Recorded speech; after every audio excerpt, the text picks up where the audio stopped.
300 feet ऊंची पहाड़ी पर स्थित सांची का स्तूप बौद्ध धर्म के लिए विशेष महत्व रखता है। सांची के स्तूप को वर्ल्ड हेरिटेज साइट का दर्जा प्राप्त है। सांची स्तूप परिसर में एंट्री करते ही शांति का एहसास होता है। इस जगह के आसपास 3री शताब्दी ईसा पूर्व से 12वीं शताब्दी के बीच बने कई बौद्ध स्मारक हैं। आपको बता दें कि सांची का स्तूप 1818 से पहले लोगों के लिए अनजान था। 1818 में जॉन टायलर ने इसका पता लगाया। सन 1912 में पुरातत्व विभाग के डीजी सर जॉन मार्शल की अगुवाई में इस स्थल पर खुदाई का कार्य हुआ था। कहा जाता है कि सांची में पहले कई बौद्ध विहार भी थे।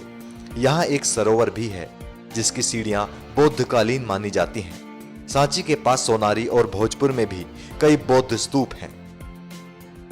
सांची के सभी 3 स्तूप वर्ल्ड हेरिटेज साइट के तहत यूनेस्को की ओर से संरक्षित स्मारकों की सूची में आते हैं। सांची स्तूप की इतनी खासियतें जानने के बाद अगर आपका मन यहां जाने का कर रहा है तो हम आपको बताते हैं कि सांची कैसे पहुंचा जा सकता है। भोपाल से सांची ट्रेन से 45 मिनट में पहुंचा जा सकता है। सांची भोपाल से विदिशा, दमोह, कटनी वाले रेल मार्ग पर है। सांची का स्तूप रेलवे स्टेशन से पैदल चलकर पहुंचा जा सकता है। भोपाल से सांची के बीच कई ट्रेनें हैं। भोपाल से सांची बस से भी जाया जा सकता है। भोपाल का राजा भोज एयरपोर्ट निकटतम हवाई अड्डा है।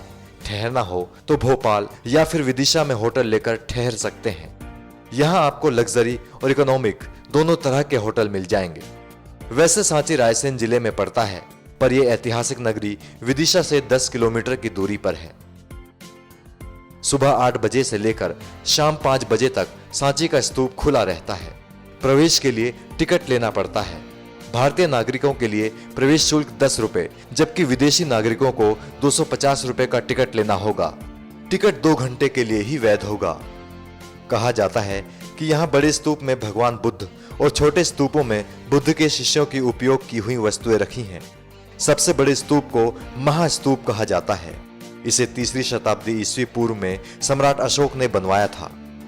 इस स्तूप का व्यास लगभग 40 मीटर और ऊंचाई 16.5 मीटर है। इसे शुंग काल की पक्की ईंटों से बनाया गया है। इन तीनों स्तूपों को विश्व की सबसे पुरानी पत्थर की संरचनाएं माना जाता है। सांची के स्तूप अपने 4 नक्काशीदार प्रवेश द्वारों के लिए भी जाना जाता है। हर द्वार पर बुद्ध के जीवन से ली गई घटनाओं और उनके पिछले जन्मों की बातों का चित्रण है। इन द्वारों पर पत्थर बौद्ध कथाएं सुनाते हैं। माना जाता है कि ये प्रवेश द्वार 11वीं सदी के बने हैं। बौद्ध धर्म से लेकर सम्राट अशोक तक से जुड़ी धरोहरों को देखना हो तो स्तूप से महज 500 मीटर दूर सांची म्यूजियम भी जाया जा सकता है। 1919 में भारतीय पुरातत्व सर्वेक्षण के तत्कालीन director general sir John Marshall ने यहाँ खुदाई के बाद मिली वस्तुओं को सहेजने के लिए छोटा सा म्यूजियम बनवाया था। बाद में यह संग्रहालय छोटा पड़ने पर इसे 1966 में पहाड़ी पर बने एक कॉलेज की इमारत को अधिग्रहित कर वहां स्थानांतरित कर दिया गया। यह संग्रहालय सुबह 10 से शाम 5 बजे तक खुला रहता है।